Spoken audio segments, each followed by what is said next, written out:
Ok, buenos días a todos. Vamos a continuar con esto, pero miren, les voy a decir cómo está el plan. Ya hemos hablado de, bueno, antes de empezar, un anuncio. Mañana iba a haber clase, pero me olvidé que tenía un compromiso en la mañana y compromiso médico al cual no puedo faltar. Tengo una cita ahí. No es que esté enfermo yo ni nada, pero tengo que acompañar a una persona, un familiar, para que vaya y no puedo ir. O sea, no puedo venir aquí a clases porque eso es por San Juan de Aragón, aquí a la vuelta. Entonces, mañana no hay clase y nos vemos el lunes. Pero en el mientras, de todas maneras, me gustaría platicarles cómo está el plan para las siguientes semanas. Las redes neuronales son realmente, pues el último grito de la moda, es de lo que se habla continuamente. Todo el mundo hace redes neuronales y creo que nosotros no vamos a hacer la excepción. Y para ello, voy a empezar a poner algunos ejemplos, probablemente en Python, que más o menos entiendo de eso. No es mi lenguaje eh, más familiar. Yo uso Delphi, pero no importa, da igual. Podemos usar Python o Java. Hay muchos lenguajes que tienen la posibilidad de hacer redes neuronales. Y la otra es que ya hay mucho trabajo hecho y hay bibliotecas que nos permiten hacer la labor más fácil. Por ejemplo, Delphi tiene una biblioteca para redes neuronales. Python tiene varias e incluso hay una que funciona con TensorFlow. Y TensorFlow es, pues, como la estructura que tiene Google para hacer redes neuronales y todo este tipo de trabajo. Y hasta donde entiendo, pero no lo he revisado, eh, en TensorFlow uno tiene que darse como de alta y uno tiene acceso a cierta cantidad de nivel de procesamiento, pues, ¿no? Como hace Azure o como hace Amazon, ¿no? Que le dan chance a uno de cierto tiempo de máquina o ciertos recursos de sus máquinas de manera gratuita. Y si uno se pasa de rosca, pues ya le cobran, le empiezan a cobrar, ¿no? Si se pasa uno de cierta cantidad de recursos, ¿no? Entonces, más o menos aquí es lo mismo. Entonces, el plan es hacer algunas redes neuronales y para que empiecen a jugar con ellas y no solamente vean la parte teórica, sino que además vean cómo verdaderamente funcionan, ¿no? Y bueno, ese sería el plan para las siguientes semanas. Eh, Básicamente, hoy en día la inteligencia artificial moderna se basa precisamente en redes neuronales y muchos de los temas anteriores pues han quedado como una referencia histórica, pero realmente ya no se están usando.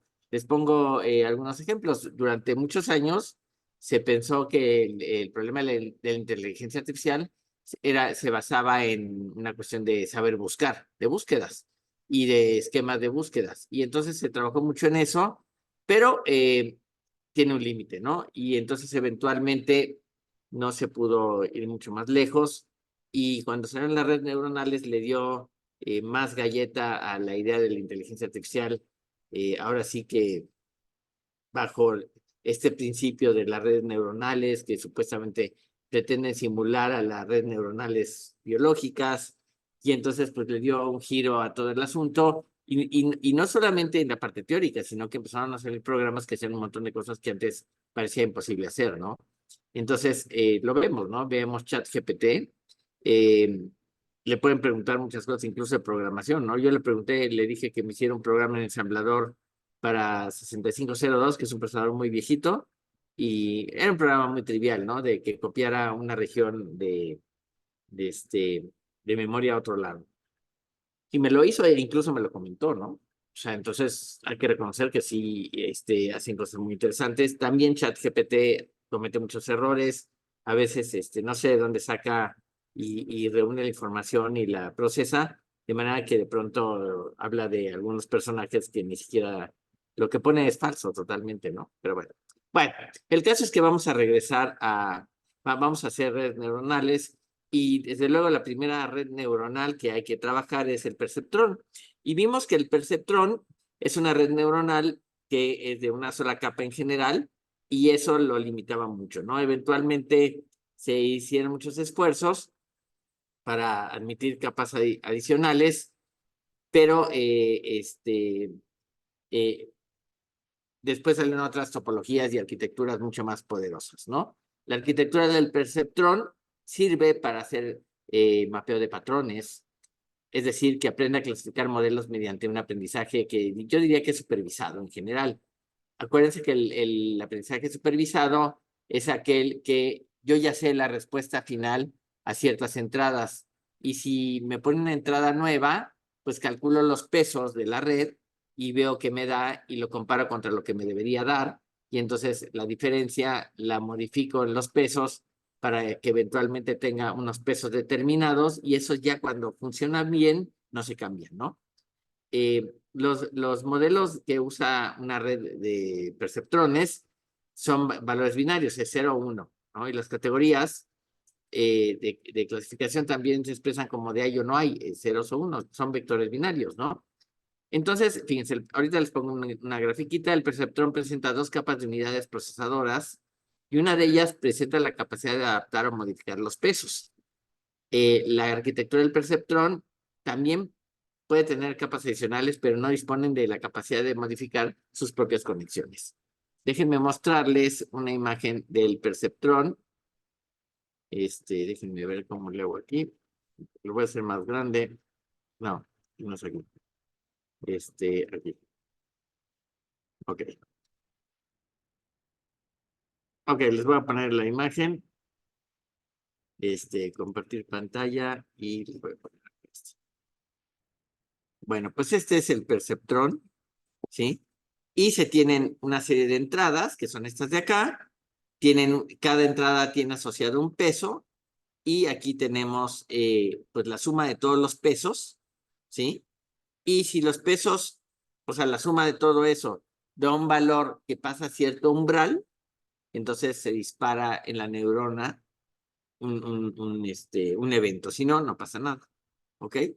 Eso es básicamente lo que hace cualquier red neuronal, en el fondo hace eso, nada más, pero eso es parte de lo que importa, ¿no? Este es un modelo típico de perceptrón, ¿sí?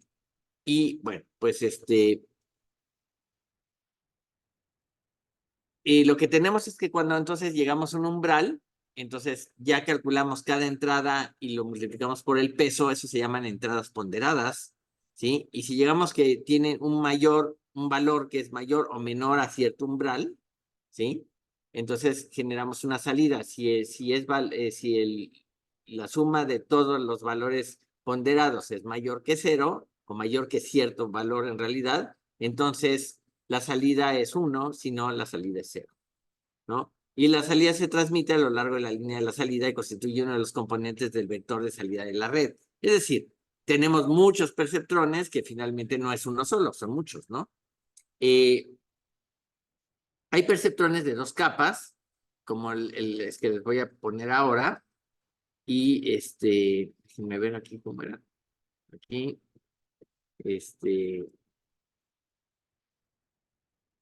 ok, aquí tenemos en la parte de abajo pues la red de entradas, ¿sí? Y fíjense aquí cómo cada nodo de la entrada apunta a la salida, ¿ok? En diferentes nodos, ¿eh? O sea, por ejemplo, este nodo apunta al primer vector de salida, al segundo y al tercer vector de salida, ¿ok? Y aquí se tienen, o sea, en realidad se tienen los pesos que se van ajustando, ¿sí? Y les voy a decir como algo que sí es importante entender. Bueno, ahorita les explico eso. Y una vez que ya tenemos todo esto, vemos los pesos, sumamos todos y vemos qué valores tenemos para que si estoy fuera, por encima del umbral, genera un evento en cada una de las capas de la salida, ¿no? O sea, aquí en esta parte de acá arriba, ¿no? Pero ojo, eh, cuando yo tengo una red de perceptrones, yo tengo que ajustar los pesos, ¿sí? Porque normalmente los pesos no son exactamente los que deberían ser. Y entonces lo que hago es, eh, veo cuál es la diferencia entre el resultado que yo quería contra el resultado que obtuve, ¿sí? Déjenme ver si puedo encontrar un ejemplo que más o menos hable de esa idea. No sé, estoy pensando en algo que quizás no es buena idea, pero bueno, la voy a plantear de esa forma. Imagínense que ustedes, por alguna razón, saben que la lotería va a salir con un número, no sé, el 1000, ¿no? Entonces ponen su red neuronal y el sistema, su perceptrón les dice, de acuerdo a los pesos que han puesto, que el valor que hay que apostar es 900. Bueno, 900 está a 100 puntos de los 1000. Entonces, esa diferencia, que yo sé que es la correcta, la tengo que ajustar los pesos para que cuando vuelva a meter esa información, el resultado no me dé 900, me dé 1000. O que baje. A lo mejor, o sea, que la diferencia baje. Es decir, a lo mejor ya no son 900, a lo mejor son 930. Entonces ya no tengo 100 de diferencia, ya tengo 70. Entonces vuelvo a procesar esos valores cambiando los pesos, los ajusto, ¿sí? Y eventualmente me voy acercando cada vez más al valor que me interesa, ¿no? Es un mal ejemplo porque, pues obviamente, si ya sé cuál es el resultado final de la lotería, que estoy haciendo todo este circo. Pero piensen en no sé, es como un trabajo de carpintería, ¿no? Por ejemplo, ustedes ponen un tornillo y lo aprietan, ¿no? Pero a lo mejor no queda bien apretado o se puede apretar más y quedar mejor y entonces ustedes dicen, ah, bueno, puedo seguir apretando todavía un poco más porque la primera vez que apreté muy poquito. Entonces hay una diferencia entre lo que debía haber apretado, que me queda claro que lo debo saber, y lo que apreté realmente, ¿no? Y entonces esa diferencia la tengo que manipular, ¿no? Pero ojo, no estoy haciendo aquí retroalimentación directamente a las entradas, a la capa de entradas, sino que simplemente veo la diferencia, ajusto pesos y cuando otra vez meto los datos, esos mismos datos, entonces veo que se va a ajustar poco a poco la solución, se va a acercar al resultado que queremos, ¿ok?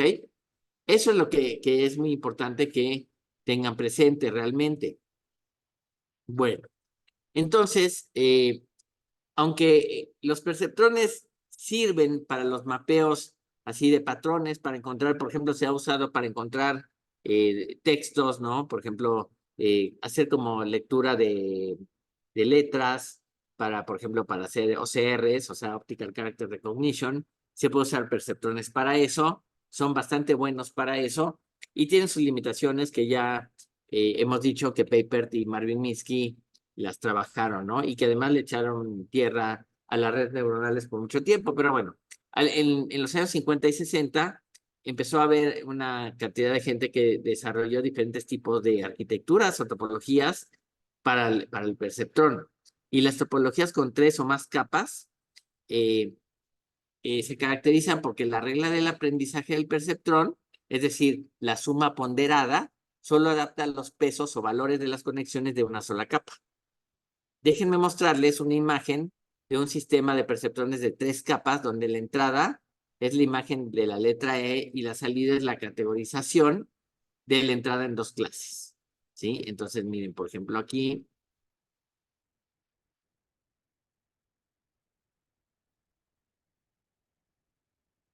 Ok. Bueno, aquí tenemos la letra E en en una serie de sensores que están conectados a una capa de entrada. Aquí tenemos una capa también de neuronas o de perceptrones que sirven para detectar los valores y de acuerdo a esto, pues me entrega valores de clase 1 o clase 2, o sea, ceros o unos probablemente, y de acuerdo a eso yo puedo decidir si la entrada que tengo es la letra E o no. ¿Ok?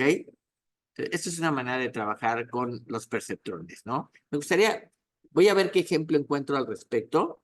Creo que hay uno muy simpático y muy fácil que es eh, pasar de centígrados a Fahrenheit o algo así, pero bueno, ya lo veremos el lunes, ¿ok? Bueno, el entrenamiento de los perceptrones, entonces consiste en presentar a la red, o sea, todas las entradas, ¿sí? Una serie de parejas de vectores, entradas y salidas de forma secuencial. El objetivo de entrenar es llegar a un conjunto de valores de los pesos que respondan correctamente a todo el conjunto de entrenamiento. Eso tiene sentido, o sea, miren, para ponerles un ejemplo, ¿no? Imagínense que están en una fiesta y pues no falta el cuate que se puso ya hasta atrás, se emborrachó y ya empieza a hacer desfiguros, ¿sí?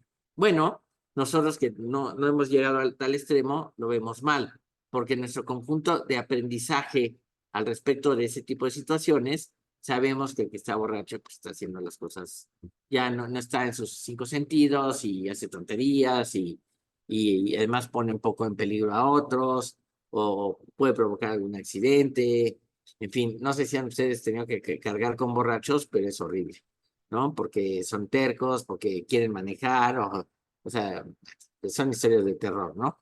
Entonces, pero bueno, al final de cuentas, lo que quiero decir es que si yo tengo una red de perceptrones que ya tiene los pesos definidos, esos pesos ya no cambian. Y esos pesos responden correctamente a todo el conjunto que ya entrené, ¿sí? Y la red entonces ya está en disposición de responder adecuadamente a las entradas que se le presenten. No importa que se le presente, los pesos siempre van a dar una salida correcta, ¿no? Y uno diría, pero ¿por qué solamente ciertos pesos dan la salida correcta? No, a todo el conjunto de entradas, ya esos pesos definen la salida correcta, ¿sí? Entonces, por eso hay que hacer hay que entrenar la red y hay que trabajar continuamente para entrenarla, ¿no? La adaptación de los pesos se hace de muchas maneras, ¿sí? Y lo que sí al final del día que se tiene que hacer es comparar la respuesta que esperaba contra la que tengo para saber cómo modificar los pesos. Y entonces ahí necesito un criterio. Y ese criterio es a lo mejor, bueno, pues súbele 2 puntos a cada peso de entrada. O súbele a los primeros 3 puntos y baja a los segundos 1, qué sé yo, ¿no? Ahí tienen que definir un criterio. Hay criterios bastante establecidos para eso, ¿no? Pero en el proceso de entrenamiento de la red de perceptrones neuronal, se va mejorando hasta llegar a un punto en que ésta se estabiliza y se dice entonces que la red ha convergido. La convergencia tiene 2 posibilidades. La primera consiste en que la red haya aprendido correctamente el conjunto de entrenamiento y la segunda se trata de que la red no ha aprendido todas las respuestas correctas. Suele pasar. El problema del perceptrón, a pesar del éxito que tuvo originalmente en la clasificación de patrones, es que no puede adaptar los pesos a todas las capas. Cuando se trabajó con el perceptrón originalmente, los investigadores no fueron capaces de diseñar un algoritmo que propagara las correcciones de los pesos a través de redes multicapa, ¿no? Y eso fue una limitación típica, ¿no? Pero para eso, eh, bueno, o sea, lo que pasa es que las perceptrones son como redes lineales que se pueden separar linealmente en clases, ¿sí? Y este concepto, pues hace que por eso no se puede tener XOR y ese tipo de cosas, ¿no? Pero bueno, eso ya está arreglado hace rato, ¿no? Bueno, pero cuando surgieron nuevas reglas de aprendizaje para redes de perceptrones multicapa y además otro tipo de arquitecturas y topologías, la más popular se volvió la red de propagación hacia atrás o backpropagation, que resolvieron los problemas de clasificación de patrones de que no se podían separar linealmente. Y entonces eso le dio fuerza porque así como el perceptrón no podía, las nuevas redes de perceptrones ya podían resolver los problemas del XOR y el problema de todas las operaciones lógicas, y entonces se regresó al trabajo, ¿no? Pero llevó años, ¿eh? Llevó años encontrar la solución a eso, ¿no? Y bueno, hay algunas arquitecturas de las cuales ya mencioné en alguna clase pasada, pero vamos a ver una que es la estructura Adaline o Adaline, ¿no? Y déjenme dibujarles cómo está la estructura de Adaline y ponérselos aquí. Ok, bueno.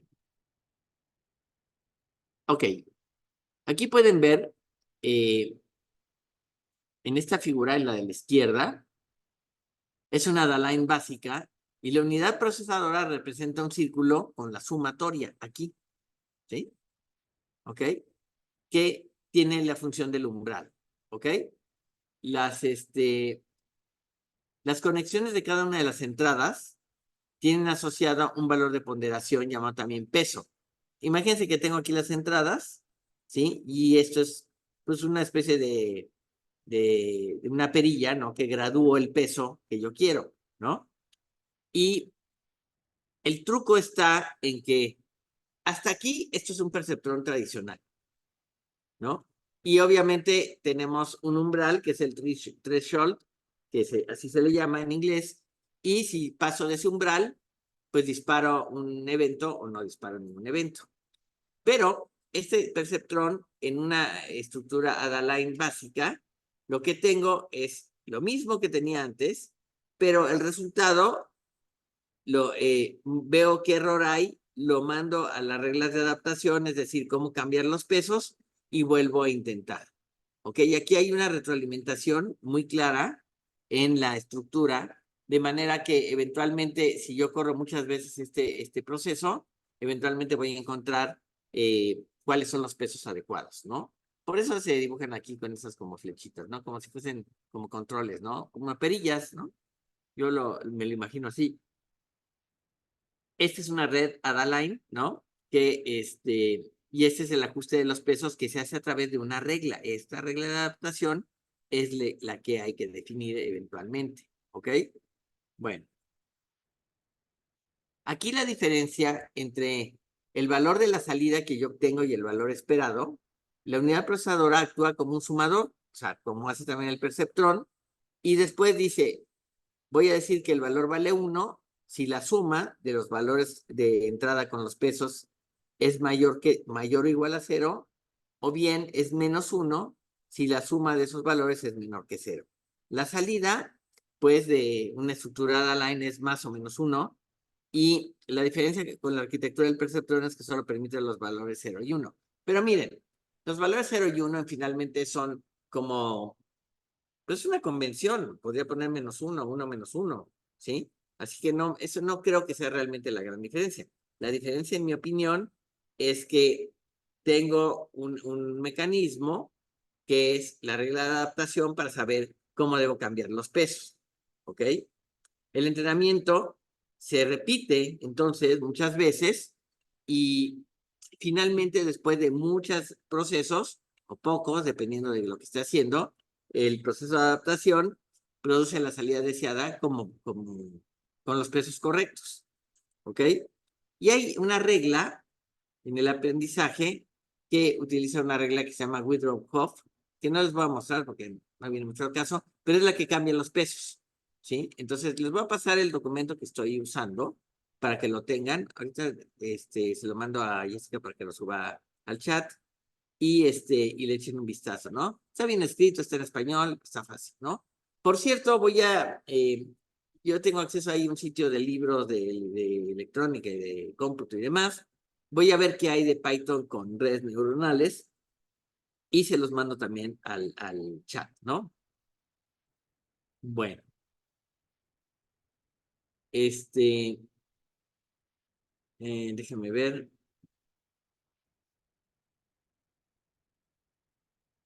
Bueno, desde luego que, por ejemplo, podemos hablar un poquito de las redes Adaline, que además, entre otras cosas, tienen, por ejemplo, lo siguiente. Miren ustedes, si ven esta gráfica, tenemos una red de entrada de datos, tengo una capa interna o capa oculta que le llaman también, que es una capa de Adaline, ¿no? Así le llaman, y la salida es el resultado de pasar las entradas por esta capa, que a su vez pasa a la salida. Las conexiones entre la capa de entrada y la capa de unidades, ¿sí? O sea, esta de acá, tiene asociado un peso en cada una de ellas. Sin embargo, las conexiones entre la capa de Adaline y la unidad Madaline, o sea, de la entrada y la salida, no tiene asociado ningún peso. Cada unidad Adaline transmite su salida. Puede transmitir un -1 o un +1. Cuando yo meto datos, en la capa Adaline, pues en la capa intermedia, me muestra +1, -1. Y el resultado pasa a Madaline, que es donde se hace la medición del umbral. La Madaline emplea una regla de mayorías para obtener sus salidas y la mitad o más de las unidades Adaline presentan un valor de +1, entonces la salida es +1. En caso contrario, el valor de la salida es -1. Este tipo de entrenamientos es muy similar al entrenamiento del perceptrón. Es muy, muy parecido. ¿sí? Y una vez que se presenta un patrón en la entrada, el sistema de salida, o sea, el resultado, calcula su salida y a continuación compara con la salida deseada. Los pesos son modificados después de que cada patrón sea presentado en la entrada del sistema. Pero yo puedo hacer retroalimentación si quiero para volver a meter los datos. ¿Ok? Esa es una de las arquitecturas más conocidas y más sencillas de usar. Pero hay otras, por ejemplo, la que les decía, la introducción de la propagación hacia atrás, o backpropagation, ha sido, yo creo que es la más popular de las redes neuronales. Y la razón de eso es que cuando las redes neuronales y los perceptrones y demás no tenían mucho éxito, ¿sí? Lo que se hizo, cuando se entendió cuál era el problema, fue inventar un algoritmo que eventualmente llevó años, no fue de un día para otro, que se llama backpropagation o propagación hacia atrás, y ha desempeñado un gran papel en el resurgimiento del interés en las redes neuronales. Backpropagation es un método de entrenamiento de redes multicapa. Su potencia reside en su capacidad de entrenar capas ocultas y de este modo supera las posibilidades restringidas de la red de una sola capa. Por ejemplo, el concepto básico de backpropagation fue presentado en el año 1974 por Paul Werbos, independientemente reinventado por David Parker en el 82. Y también se presentó en el 86 por Rumelhart, Winghington y Williams. La duplicidad de esfuerzos y trabajos es frecuente en muchas disciplinas, ¿no? Así que no hay que asombrarse demasiado, ¿no? Bueno, ¿cómo funciona una red de propagación backpropagation? ¿Sí? Bueno, déjenme ponerles esta gráfica para que la vean cómo se ve.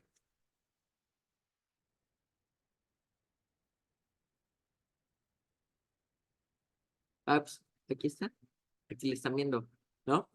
Fíjense, las entradas que se muestran a la izquierda, estas de acá, ¿sí?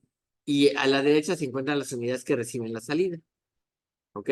La unidad procesadora se caracteriza, como dice acá, por realizar una suma ponderada de las entradas que se llama SJ. O sea, suma las entradas con sus respectivos pesos.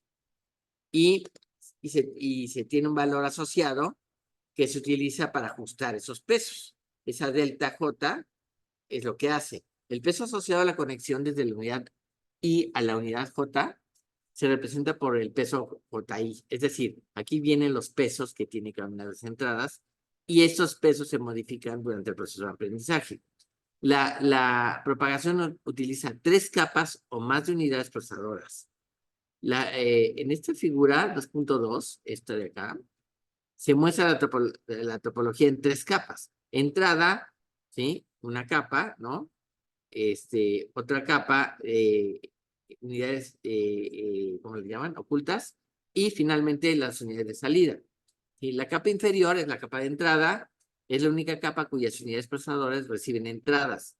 Sirven como puntos distribuidores. Es decir, estos valores distribuyen las entradas en todos los valores de la capa oculta, pero no realizan ninguna operación de cálculo. Las unidades procesadoras de las demás capas procesan las señales como se hace normalmente, que es calcular los pesos y demás. Y la siguiente capa, que es la capa oculta, ¿sí? Están interconectadas entre la capa inferior y la capa superior.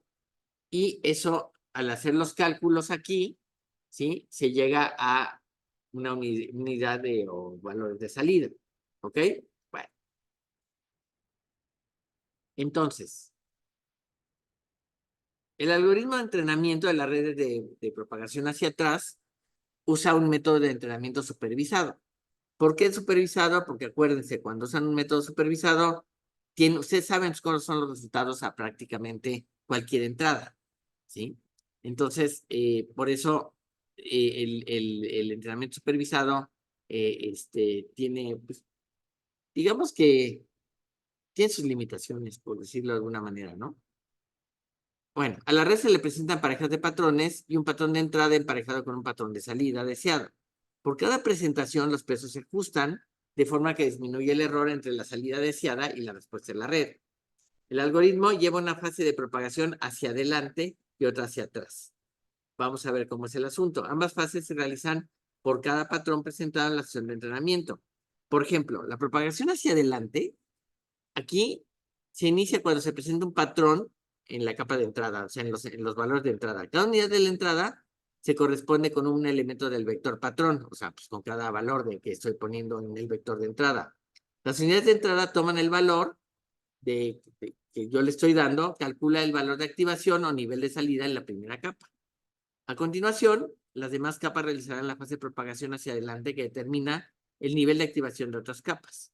Es decir, la unidad procesadora va a sumar toda la cantidad de pesos y entradas, de acuerdo a lo que ya sabemos, ¿no?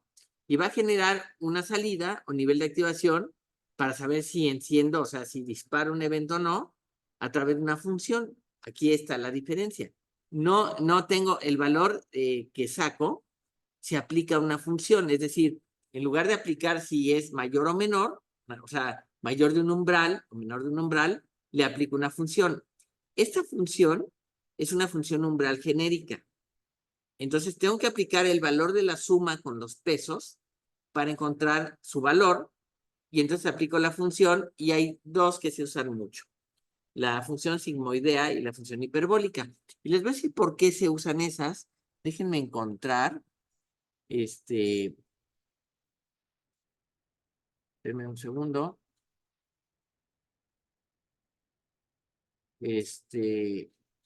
A ver, ¿dónde está esto?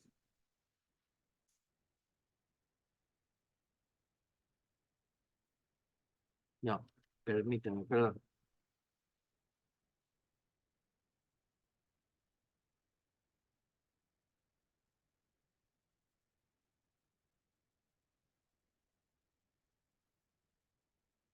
Aquí está. Miren, les voy a mostrar una imagen unas imágenes que son muy interesantes en ese sentido, ¿sí? Por ejemplo, déjenme que les presento todo. Voy a presentar la pantalla de una vez, mejor. Ok, aquí tenemos una red neuronal que tiene su capa de entrada, dos capas ocultas. Aquí en las capas ocultas, en general, se hacen cálculos, pero no se pueden modificar pesos. Muchas veces no. Entonces, dependiendo, por ejemplo, yo aquí le meto los datos, puedo aquí calcular los pesos y aquí mandarles a esta segunda capa, pero esos resultados ya aquí no los puedo volver a modificar, ¿sí? Y, y déjenme mostrarles, esto es lo que quería mostrarles. Hay varias funciones que se usan y una de las más comunes es la función sigmoidea o sigmoide, que tiene esta expresión que es f de x igual a 1 entre 1 más el exponencial de menos x, ¿sí? Y es esta que parece una S. ¿Por qué eso es el sigmoide? Por eso es una como S, ¿no? Pero se usa porque pasa de un umbral a otro, ¿no? De 0 prácticamente a 1, pero de manera suave, ¿ok? No es una función escalón, que por ejemplo la función escalón es como dura, ¿no? O sea, es un escalón, ¿no? Aquí no pasa eso, ¿no? Pero bueno, hay otro tipo de funciones. Por ejemplo, la función ReLU, ¿sí? Rectifier Linear Unit, dice, es la función más utilizada en redes neuronales modernas. Su forma matemática es f de x es el máximo valor de 0 a x.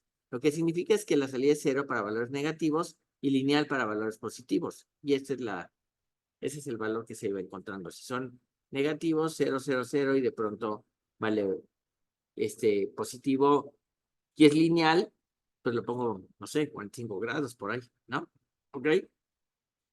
Y la otra que se usa mucho es la función tangente hiperbólica, ¿sí? Y es que se parece a la sigmoidea, ¿no? A la sigmoidal, pero su rango no va de 0 a 1, sino de -1 a 1, lo cual matemáticamente lo hace más fácil de manejar. Y si se fijan, es prácticamente la sigmoidea, pero como fíjense aquí, va de 0 a 1, de 0 a 1, y aquí va de -1 a 1. Entonces, quizás es mejor usar la función tangente hiperbólica para encontrar precisamente el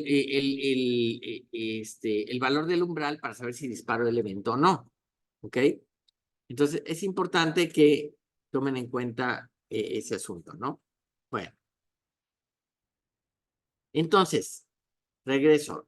La fase de propagación hacia adelante, ¿sí?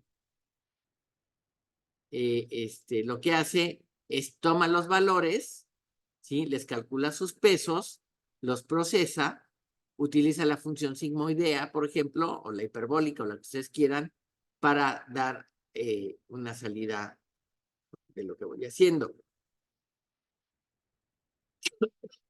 Bueno, ¿y la propagación hacia atrás qué es?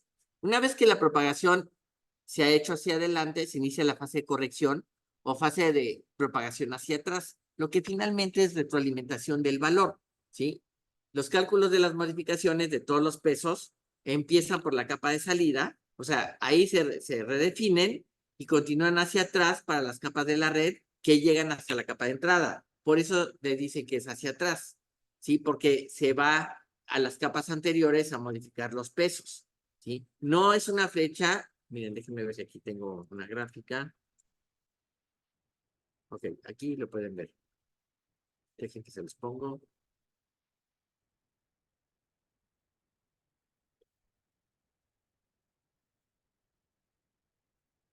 Fíjense, tengo el cálculo de los valores de regreso, o sea, de ida. Tengo unos, ¿no? Y fíjense, aquí tengo estos valores de entrada, los paso por mi capa, ¿sí? Calculo los valores de umbral, tengo la salida, ¿sí?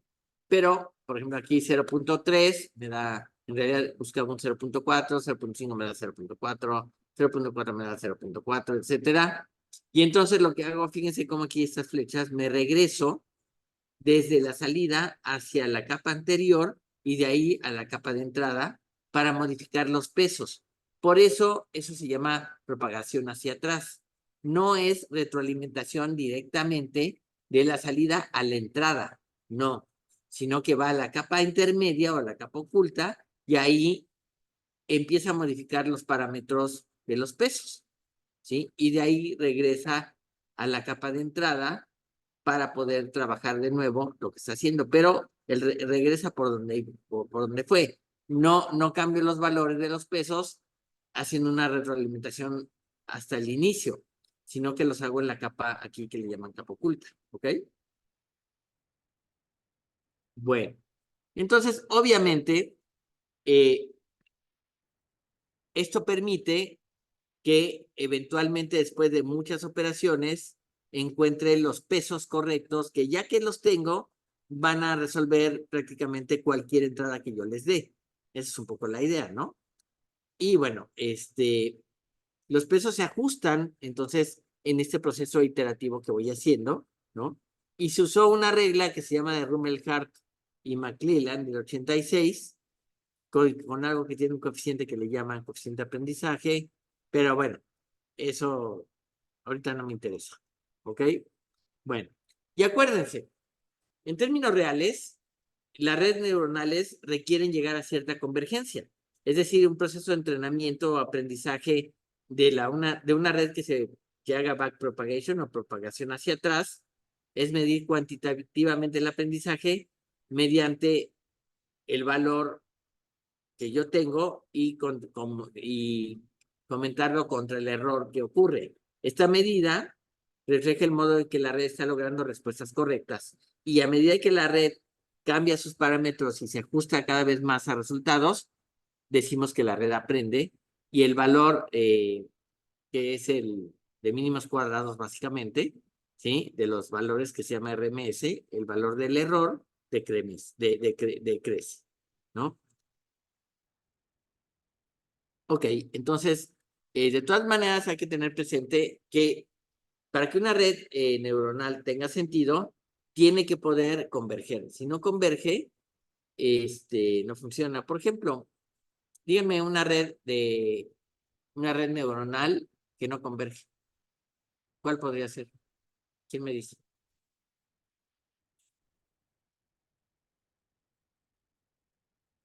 ¿A quién se le ocurre una red neuronal que no converge? A ver, José Camilo, que así que no se lo hace tan temprano, dinos.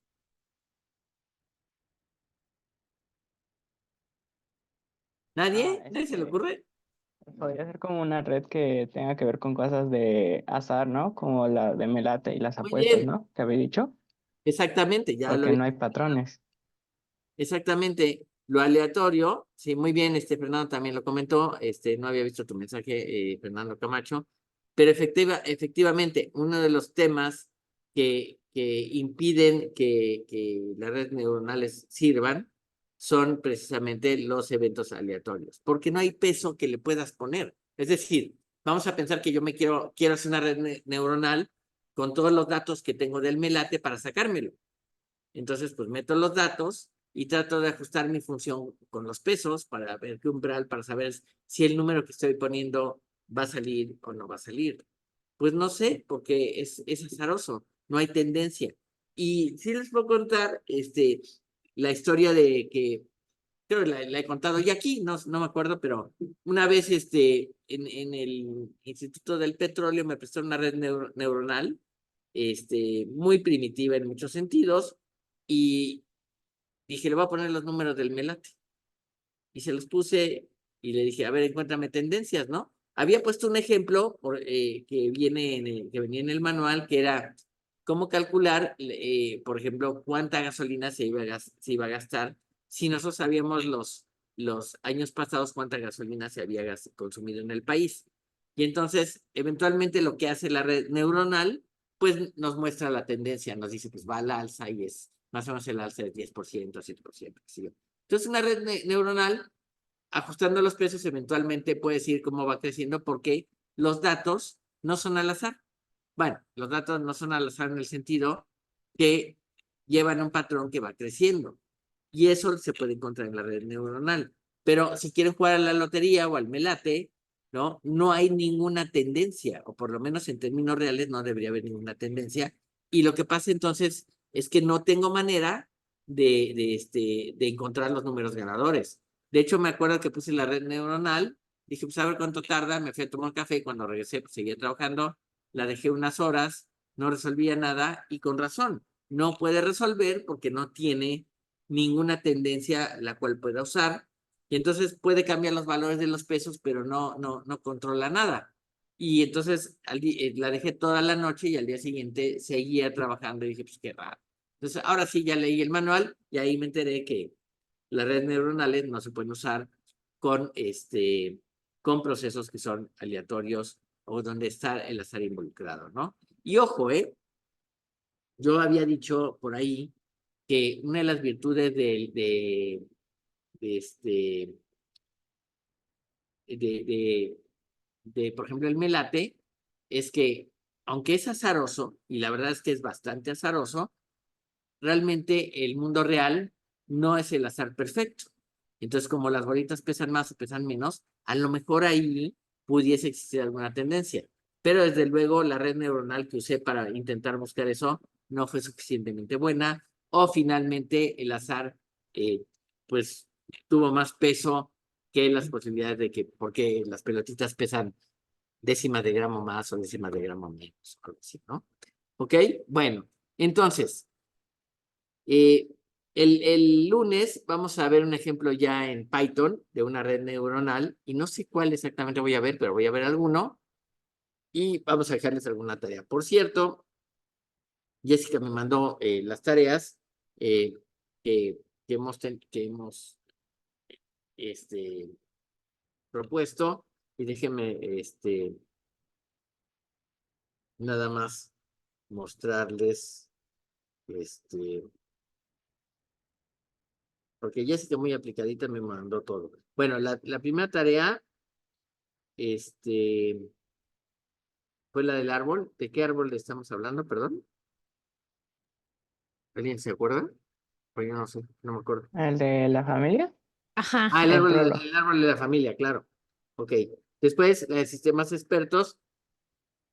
eh, Después, el algoritmo genético, y después el problema de la mochila, ¿no? Ok. Y creo que fue la tarea 3 la que habíamos dejado pendiente por algo, ¿no? ¿Fue esa? Ajá, pero algunos ya la entregaron. Bueno, ok, no se preocupen demasiado por esa tarea 3, pero bueno. Este, eh, bueno, Disculpe, profesor, ¿cuál dice que es la tarea 3? pues la tarea 3 es sobre algoritmos genéticos, pero no me acuerdo exactamente qué les dejé. Perdón, es que se me olvida. ¿Alguien se acuerda? No, Es que donde recuerdo la tarea 3 era el sistema experto que habíamos hecho en la tarea 2, pero metiéndole una parte de probabilidad. Y que justo Sí, era quedó con la, pendiente con la porque, teoría bayesiana, ¿no? ajá, que justo quedó pendiente porque nos dijo que nos iba a mostrar un ejemplo. Y la tarea 4 fue hacer, bueno, resolver el problema de la mochila knapsack con el algoritmo genético. Sí, ok, es cierto. Ok, entonces. O sea, está aquí. Me falta entonces una tarea a mí. No, no, no, no, no. No, la tarea 3 es de los sistemas expertos con la teoría bayesiana, con la parte de probabilidad, es decir, donde los valores no son 0 o 1 nada más, sino que pueden tener, por ejemplo, a ti no te duele la cabeza en 0 o 1, me duele o no me duele. Hay un grado de qué tanto te duele la cabeza, y era lo que queríamos hacer en el sistema experto, ¿no? Por ejemplo, ¿no? Agregarle, pues, un rango de posibles valores, y la tarea 4 es el problema de la mochila, ¿sí? Usando el algoritmo genético para resolverlo. Eso es así, ¿no? Entonces, bueno, olviden, la tarea 3 pueden dejarla pendiente, los que ya le entregaron buena onda, pero los demás pueden pensar, o sea, no la tomen todavía en cuenta, a menos que yo cambie de opinión, ¿vale? Y bueno, pues nos vemos el lunes, y el lunes a las 12 es el eclipse, ¿no? Así que si vienen a la facultad, seguramente va a haber gente con telescopios aquí y se podrá ver. Y va a ser impresionante porque sí se oscurece todo el cielo, es muy padre. Así que ojalá podamos estar aquí y verlos. Nos vemos ahí en el Prometeo y probablemente va a haber gente con...